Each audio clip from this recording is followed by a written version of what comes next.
जय श्री कृष्ण दोस्तों। आपने परशुराम जी के बारे में ये तो सुना होगा कि उन्होंने अपनी माता का सिर काट दिया था, लेकिन आखिर उन्होंने ऐसा कदम क्यों उठाया, आइए जानते हैं हमारी आज की कहानी में। परशुराम जी के पिता का नाम जमदग्नि और माता का नाम रेणुका था। परशुराम अपने माता पिता के सबसे लाडले और आज्ञाकारी पुत्र थे। एक बार की बात है, ऋषि जमदग्नि के स्नान के लिए पत्नी रेणुका नदी में पानी लेने के लिए गई। वहीं कुछ दूरी पर राजा चित्ररथ भी स्नान कर रहे थे। राजा चित्ररथ को देख वह काफी समय तक उन्हें ही स्नान करते देखती रही।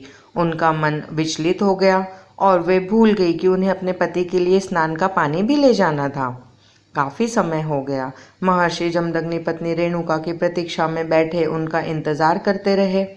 जब पत्नी रेणुका आश्रम पहुंची तो ऋषि जमदग्नि ने अपनी ध्यान शक्ति से उनके देर से आने का कारण ज्ञात करना चाहा।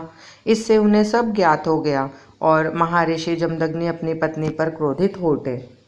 उसी समय उनके चारों पुत्र रघुवंशी, शुरु, वस्तु और विश्वासु भी आश्रम में आ गए। महर्षि जमदग्नि ने अपने चारों पुत्रों को बारी बारी से अपनी माँ का वध करने को कहा, पर किसी ने भी माँ के मोहवश ऐसा करने की हिम्मत नहीं जुटा पाए।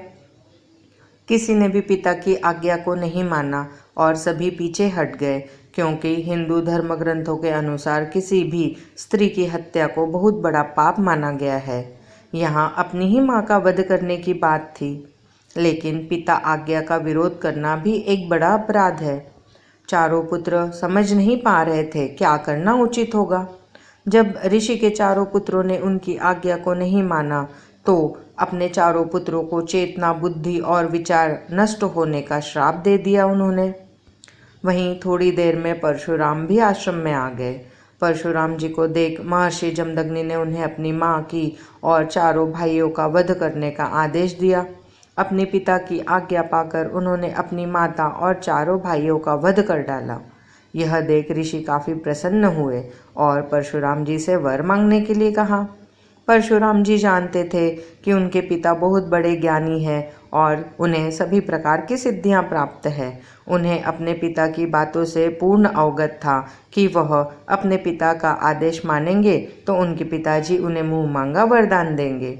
इसीलिए उनके पिताजी जब उनसे वरदान मांगने को कहते हैं तो परशुराम ने अपनी माँ का और अपने चारों भाइयों का पुनर्जीवन मांगा, और ये वरदान मांगने पर उनके पिताजी ने उनकी इच्छा मानी और रेणुका और चारों भाइयों को जीवित कर दिया।